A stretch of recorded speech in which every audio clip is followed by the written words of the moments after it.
Hi, parents. Thanks for joining us. We are going to go through our third grade parent orientation slideshow. My name is Ms. Mendelson, and I teach third grade English, language arts, and social studies. Hello, I'm Mrs. Scott, and I also teach language arts and social studies. Hello, I'm Mrs. Wood, and I teach math and science. And I'm Mr. Cassie. I also teach math and science. And as we get started, the whole team, we'd like to just set the tone that, and the reminder that we would do at any parent orientation. And the reason we're educators is because we love helping children achieve their best. We look out for them.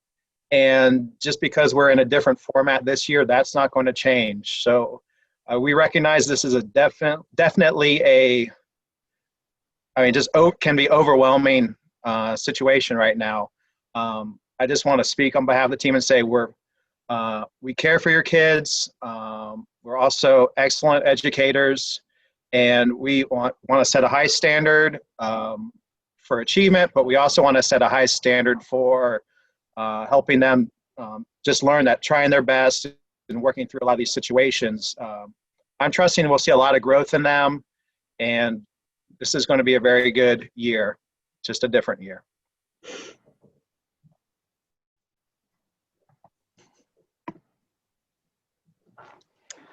I'm going to start off by talking about the daily schedule.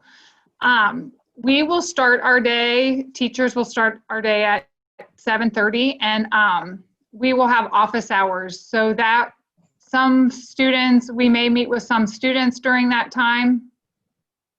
This is not a time that your child has to be logged in. But at 8:15 is when your child will be expected to log in with their homeroom teacher for a 15-minute morning meeting, and attendance will be taken then. From 8:30 to 9:45, they will have their Bell 1 class, and that will be either language arts or math. And they will have a 15-minute break from 9:45 to 10 o'clock. Then at 10 o'clock, they will be asked to log in to their Bell 2 class, which will also be language arts or math. They'll have another 15-minute break at 11:15, and then lunch will follow after that. So from 11:15 to 12:15 is a break and lunch.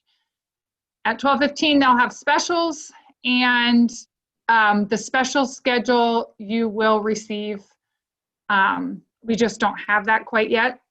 At 1 o'clock to 2 o'clock, you'll have either your Bell 3 class, which is either science or social studies. And then at 2 o'clock, you will return to your homeroom with your homeroom teacher for a 20-minute advisory, which sometimes will be synchronous with your teacher and sometimes will be asynchronous on your own. Okay, I'm going to talk about communication. Basically, communication is very simple. Whatever you have an issue with, whatever subject it is, you want to email that teacher. Email is the best way to get in touch with us. And then if it's an issue where you want multiple teachers to be aware of that issue, make sure to just copy that teacher on that email. But any questions or concerns, email one of us and we will help you.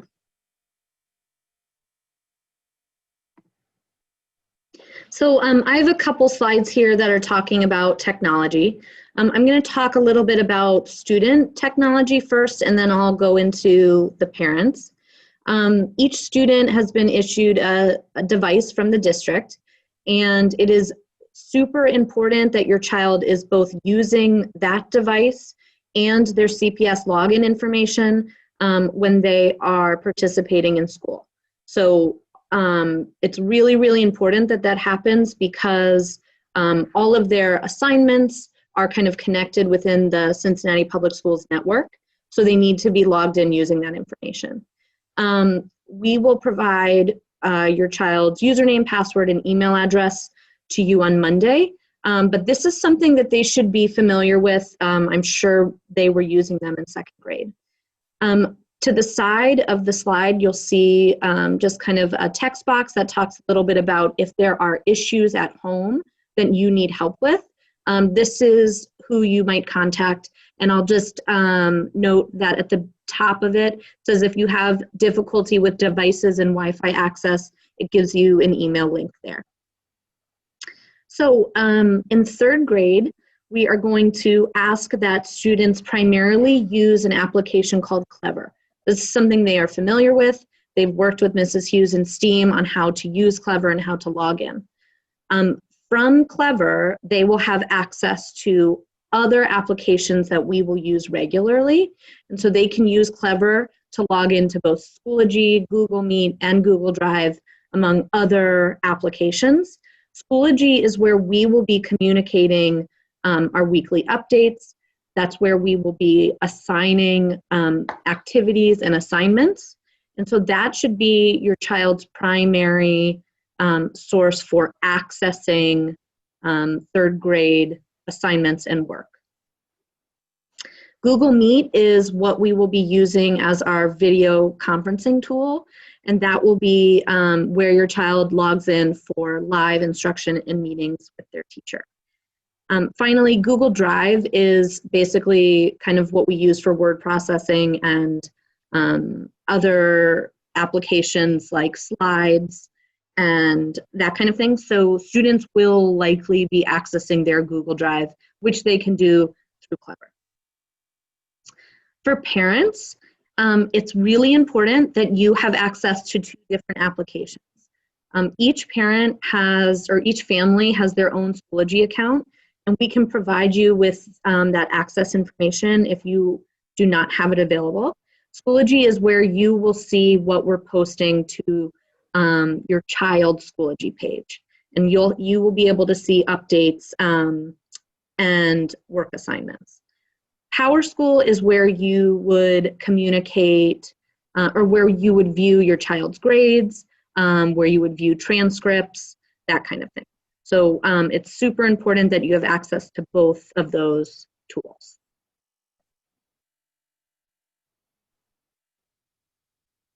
All right, so distance learning, there's these 2 big words that I have to remind myself which one means which. So we have this slide with these nice icons that hopefully help remind us. We have synchronous, that's happening in real time. So the schedule that Mrs. Wood talked about, those morning meetings will be synchronous. The Bell 1 and Bell 2, there will be a synchronous component to those. And then there will also be asynchronous learning. That's where the student has a little bit more flexibility to their workload and their instruction. So if you think back to that schedule, we had 75 minutes for Bell 1, 75 minutes for Bell 2. I think as a third grade team, we recognize that having 75 minutes of synchronous learning followed by another 75 minutes is not developmentally appropriate for them. It's probably not developmentally appropriate for me as the teacher. So we are really committed to, I think, having more concise, mini lessons, 20 to 30 minutes in that synchronous time.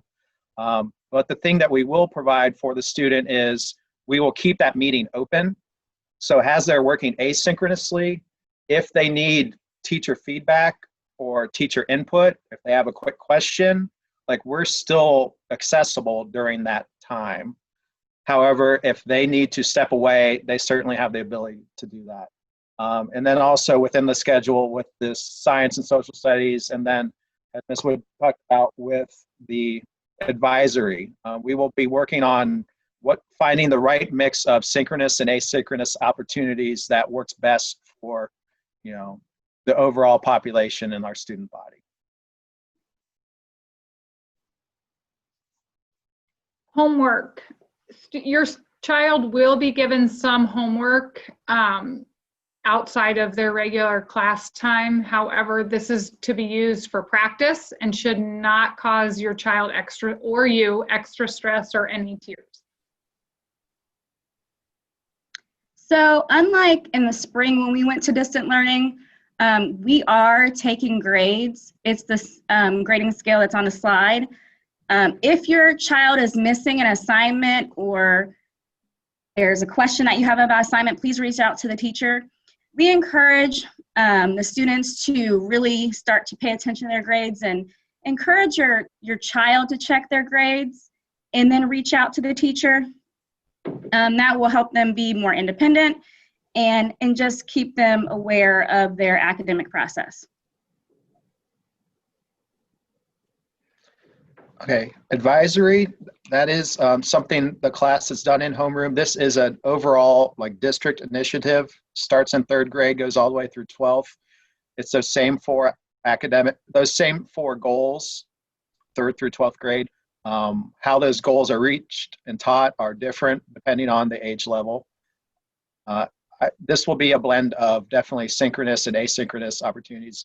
I think we definitely see this as an opportunity to focus on the social and emotional growth. That last bullet point will be our I'll just go ahead and say it. Our primary objective is to have the kids feel connected to each other and learn, just still growing in that aspect. Math. The district has adopted a new math curriculum that begins this year called iReady. And it is a mixture, mostly it's online.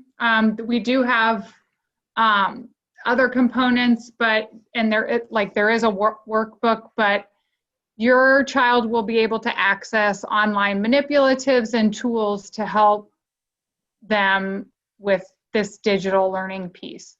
There are diagnostic assessments. And we will walk you through all of the new things that come with the curriculum.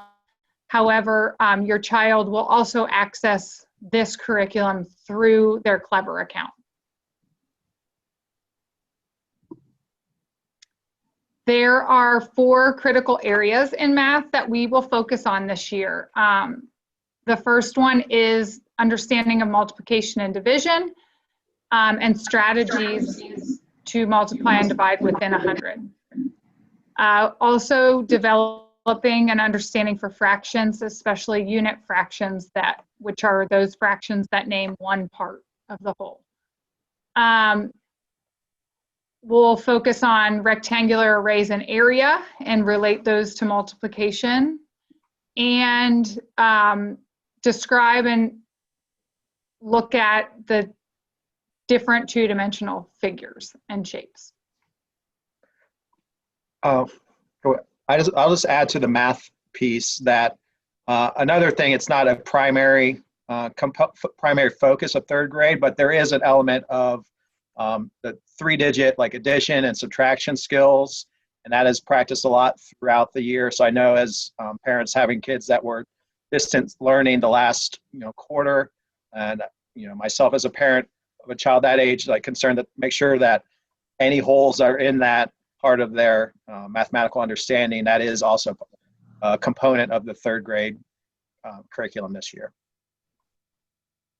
Okay, so English Language Arts, which we call ELA, the district adopted a new curriculum last year, Wit and Wisdom, so we will be using the reading selections from that program.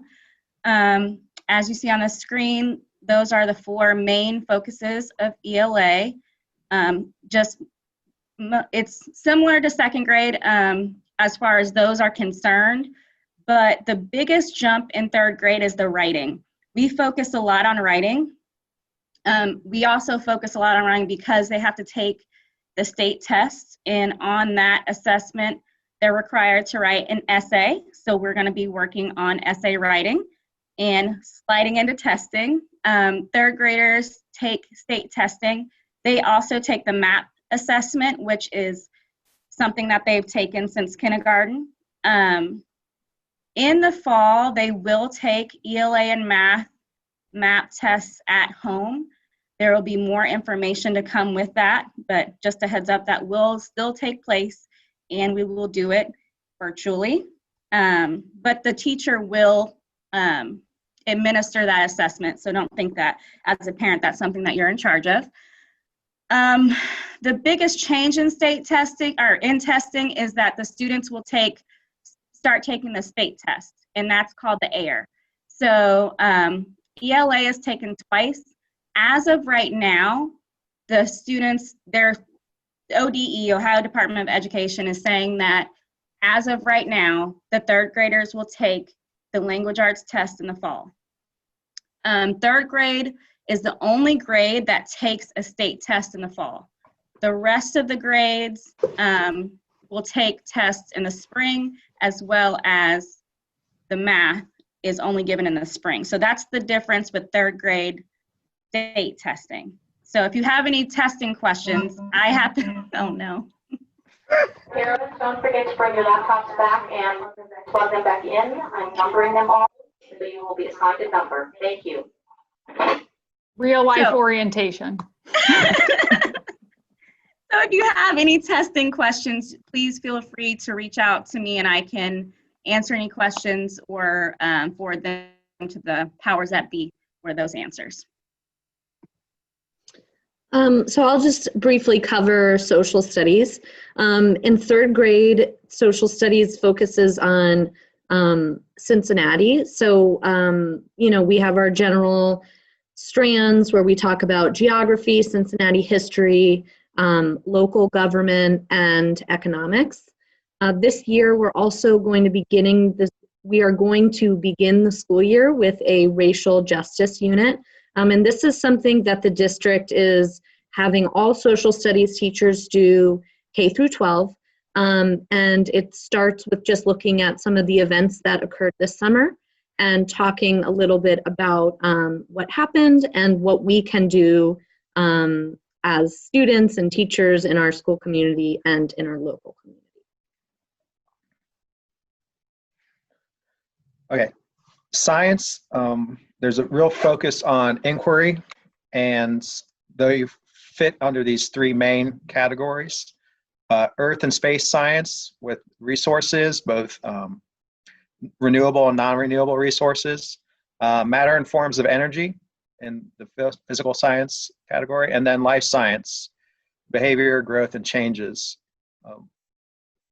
Plans. Sorry, I'm just biting my tongue so I don't ad lib and commit to anything. Okay. Thank you so much. It's gonna be awesome. It's gonna be awesome. Okay. It's going to be a great year.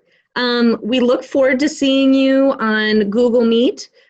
Please, again, reach out to us with any questions. And thanks for joining us. Thank you. Thanks. Bye. Bye.